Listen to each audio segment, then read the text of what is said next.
À l'ouest de Béchar, la zone d'Aï a récemment acquis un statut officiel différent. Les forces de la gendarmerie nationale s'y sont déployées, ont sécurisé le périmètre et ont déclaré ce secteur comme un territoire libéré, situé au croisement des frontières sensibles entre l'Algérie et le Maroc. Cette action sur le terrain dissipe tout doute. L'État algérien passe à l'offensive, affirmant clairement sa détermination à reprendre le contrôle des espaces frontaliers, à les aligner sur les cartes reconnues et à y réaffirmer le principe de souveraineté nationale. Cette intervention a suivi le déploiement d'unités de la gendarmerie sur place, où la zone a été bouclée, et des panneaux ainsi que des marques au sol ont été posés pour délimiter les frontières administratives et géographiques. Il a été annoncé que ces limites relèvent de la souveraineté algérienne, avec l'interdiction de toute activité non autorisée à l'intérieur. L'opération a été menée avec une coordination exemplaire entre les autorités sécuritaires et administratives, fondée sur une préparation détaillée en amont.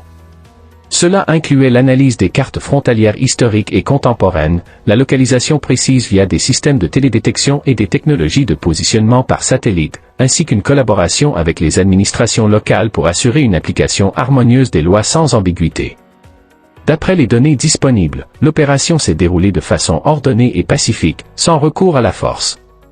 Les forces de sécurité ont d'abord dialogué avec les individus présents sur site, notamment les agriculteurs, en leur expliquant le statut légal des terres et en les invitant à se retirer. Des brochures informatives en arabe, berbère et français ont été distribuées pour sensibiliser les populations locales aux aspects juridiques, accompagnées de points de contact sur le terrain afin d'aider les concernés à appréhender leurs droits et devoirs légaux. Des panneaux officiels ont été installés aux abords de la zone, arborant des symboles visibles et des numéros d'identification, confirmant que l'accès est désormais régi par les lois algériennes, sous surveillance constante pour éviter toute violation. Cette initiative s'intègre dans les efforts de l'État pour sécuriser la bande frontalière et combattre les activités illicites, en particulier la contrebande et l'exploitation illégale des terres. Certaines parties étaient employées à des fins douteuses au-delà de l'agriculture, incluant potentiellement des constructions non autorisées ou des commerces irréguliers, posant ainsi un risque pour la sécurité économique et sociale de la région. Les autorités ont insisté sur le fait que cette intervention protège la souveraineté nationale et régule l'utilisation des terres selon les cadres légaux existants, en précisant que les infractions seront punies tout en respectant les droits humains. Cette mesure met aussi en lumière l'intérêt de l'État pour les enjeux environnementaux et le patrimoine naturel local, en évitant de porter atteinte aux exploitations agricoles légitimes et en promouvant les pratiques agricoles conformes. Par ailleurs, elle vise à surveiller les ressources naturelles pour prévenir leur surexploitation, qu'il s'agisse des sols, de l'eau ou des pâturages.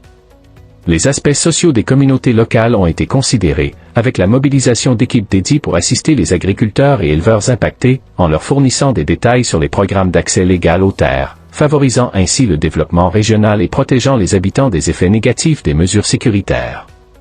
Sur les plans historiques et géographiques, la zone d'Aï, à l'ouest de Béchar, est une région délicate marquée par des ambiguïtés frontalières sur plusieurs décennies, dues aux cartes coloniales anciennes et aux évolutions naturelles des voies et routes.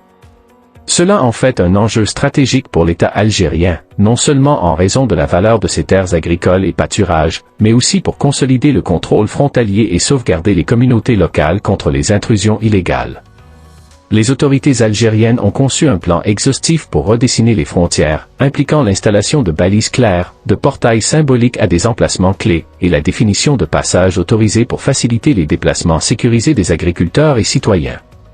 Des postes de contrôle permanents, équipés de technologies modernes et de caméras thermiques, ont été établis pour assurer une maîtrise totale de la zone frontalière et bloquer toute activité illicite. Les autorités ont réaffirmé que l'opération ne vise ni les civils ni les petits agriculteurs, mais cherche à instaurer l'ordre, à faire respecter les frontières et à prévenir les pratiques illégales, avec une coordination soutenue sur le terrain pour maintenir la stabilité régionale.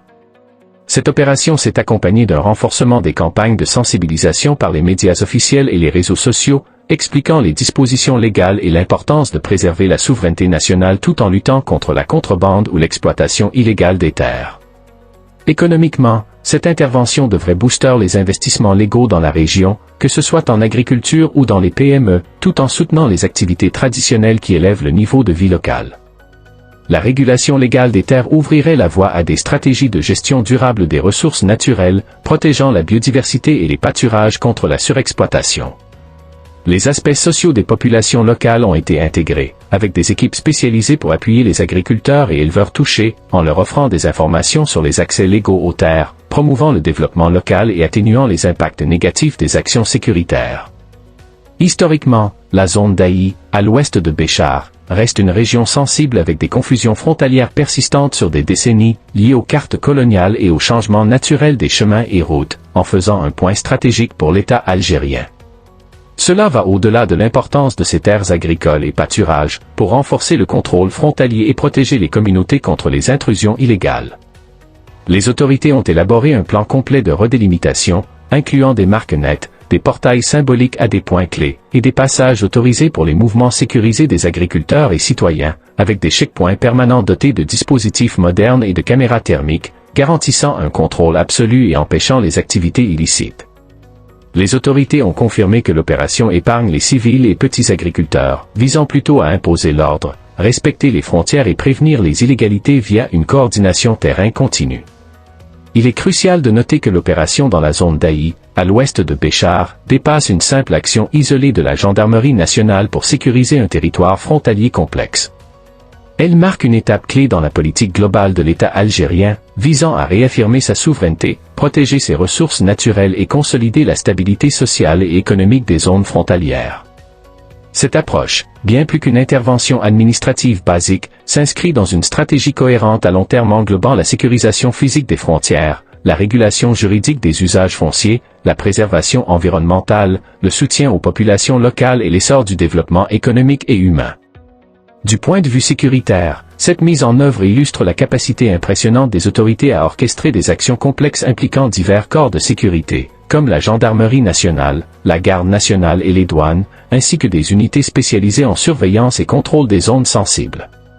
L'utilisation de technologies avancées, telles que la télédétection, les systèmes de navigation satellitaire précis, la vidéosurveillance et les dispositifs thermiques, reflètent la volonté de l'État d'employer des méthodes modernes pour contrer les activités illégales et assurer un contrôle territorial rigoureux, tout en réduisant les risques de conflits ou tensions avec les habitants locaux.